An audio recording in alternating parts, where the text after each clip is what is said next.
Alhamdulillah, alhamdulillahilladzi an'ama 'alaina bi ni'matil imani wal islam. Asyhadu an la ilaha illallah wa asyhadu anna Muhammadan abduhu wa rasuluhu la nabiyya ba'dah. Wassalatu wassalamu ala Rasulillah nabiyina Muhammad. Ulida bi Makkah mukarramah wa hajaru ilal Madinah wa dufina fi Madinatil Munawwarah amma ba'du. Fa ya ayyuhal hadirun ittaqullaha haqqa tuqatih wa la tamutunna illa wa antum muslimun. Jamaah Jumat rahimahullah menambahkan dalam khutbah yang kedua ini, apabila kita tadi mengambil pelajaran dari surat Al-Baqarah ayat 222, di mana orang yang dicintai oleh Allah adalah orang yang rajin bertaubat dan suci.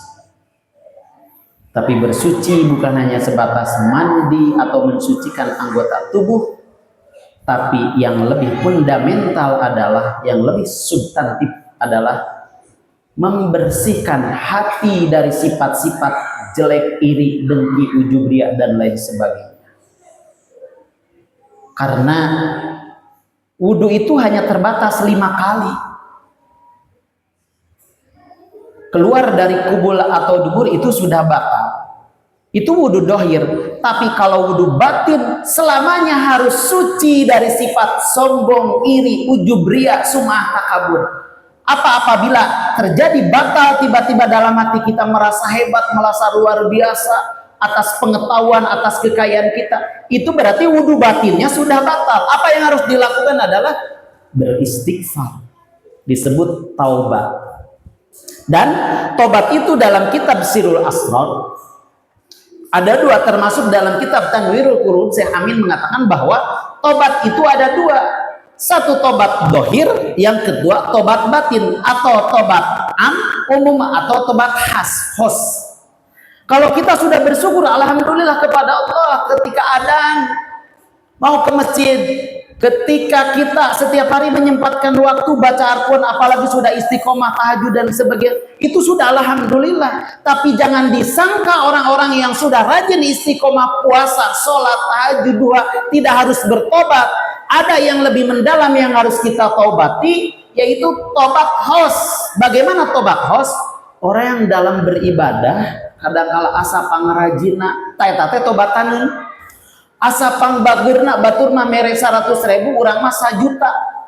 Dalam perasaan hati kita ada ujub, kayaknya saya selalu yang terbesar deh infak. Nah, perlakuan hati atau jiwa-jiwa yang seperti itu, ada gerentes di dalam hati itu yang disebut harus tobat. Ketika orang sudah mempunyai gelar tinggi, mau ustadz atau kiai, mau profesor atau doktor, apapun gelar yang paling tinggi, ada perasaan saya di sini yang paling hebat dengan keilmuan saya. Saya sekolah di anu, sampai ada perasaan begitu. Itulah seyogianya dia adalah orang yang paling rendah di hadapan Allah. Dan dia harus taubat secara khos, secara pribadi, karena dia sudah merasa hebat. Bahkan hati-hati, setan itu kalau tidak berhasil menjerumuskan seseorang untuk berbuat dosa, ada yang lebih lembut sekali. Setan itu bagaimana caranya supaya orang yang berbuat baik merasa baik.